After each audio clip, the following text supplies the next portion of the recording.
বস্তা প্রতি ২৫০ থেকে ৩০০ টাকা পর্যন্ত বেড়েছে সারের দাম। এমন অবস্থায় ভোগান্তি শিকার হচ্ছেন কৃষকরা। এ নিয়ে আরও জানাতে যুক্ত হচ্ছেন আব্বাস আলী।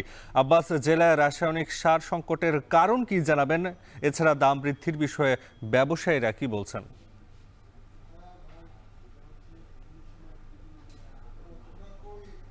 নাফি নওগাঁয় চলছে ইরিবোরো রোপণ কার্যক্রম। আর এখন নওগাঁর এই বিভিন্ন মাঠে মাঠে কৃষকরা চাষাবাদে ব্যস্ত সময় পার করছেন। তবে জমি রোপণের আগে যেসব সারের প্রয়োজন হয় ডিএপি, টিএসপি, এমওপি এবং জমি রোপণের ১৫ থেকে ২০ দিন পর ইউরিয়া সারের প্রয়োজন হয়। অর্থাৎ রাসায়নিক সার গুরুত্বপূর্ণ ভূমিকা পালন করে এই আ অ ইরিবোরো রোপণের ক্ষেত্রে। তবে এই সারের কৃত্রিম সংকটও দেখি কৃষকদের কাছ থেকে প্রতি বস্তায় প্রায় ২৫০ থেকে ৩০০ টাকা পর্যন্ত ডিলার বা ব্যবসায়ী যারা রয়েছে তারা বেশি নিচ্ছেন বলে অভিযোগ করেছেন কৃষকরা। আমি নওগাঁ সদর উপজেলা এবং জেলার মান্দা উপজেলার কয়েকটি ইউনিয়ন ঘুরে দেখেছি এবং কৃষকদের সঙ্গে কথা বলেছি। তারা এই সারের দাম বেশি নেওয়ার অভিযোগ করছেন। যদি সরকারের দামের কথা বলি, যে ইউরিয়া, টিএসপি ১৩৫০ টাকা বস্তা, ডিএপি ১০৫০ টাকা এবং এমওপি সার ১০০০ টাকা বস্তা হিসেবে বিক্রি করার জন্য একটি দাম নির্ধারণ করে দিয়েছে। কিন্তু কৃষকরা বলছেন যে তারা যখন সারের প্রয়োজনে ডিলার পর্যায়ে যাচ্ছেন,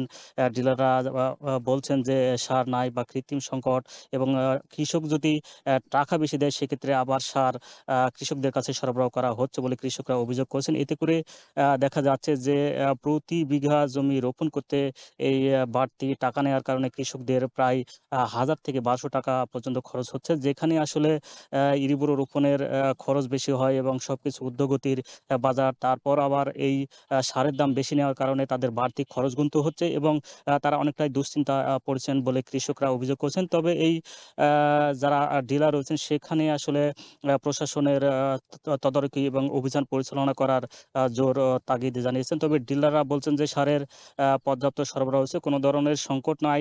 কৃষকদের কাছ থেকে আসলে সারের দাম বেশি নেওয়া হচ্ছে না। সরকার যে দাম নির্ধারণ করে দিয়েছে সেই দামই তারা বিক্রি করছেন বলে জানিয়েছেন। আর জেলা কৃষি সম্প্রসারণ অধিদপ্তরের তথ্য মতে জেলাতে পর্যাপ্ত পরিমাণ সার রয়েছে এবং কোনো ধরনের সমস্যা নাই বলে জানিয়েছেন। জেলাতে প্রায় কৃষি কর্মকর্তা বলেছেন, যেহেতু জমি রোপণের ক্ষেত্রে ডিএপি এবং এমওপি সার গুরুত্বপূর্ণ ভূমিকা পালন করে এবং ডিএপি সার ১,০৫০ টাকা এবং টিএসপি সার ১,৩৫০ টাকা। সেহেতু ডিএপি সারের দাম প্রায় ৩০০ টাকা কম হওয়ার কারণে এই সারের চাহিদা কৃষকদের কাছে বেশি রয়েছে। সেক্ষেত্রে টিএসপি এবং ডিএপি সারের দাম সমন্বয় করার জন্য ঊর্ধ্বতন কর্তৃপক্ষকে নজরদারি বাড়ানোর কথা বলছেন। আর জেলাতে যে পরিমাণ সারের আবাদ হয়েছে, প্রায় জেলাতে প্রায় ১,৯২,০০০ হেক্টর জমিতে ইরিবোরো আবাদ হয়েছে, যা থেকে প্রায় ৮,৭২,০০০ মেট্রিক টন ধান উৎপাদনের আশা করছে কৃষি বিভাগ। তো এই ছিল আমার কাছে সারের সংকট এবং কৃত্রিম সংকট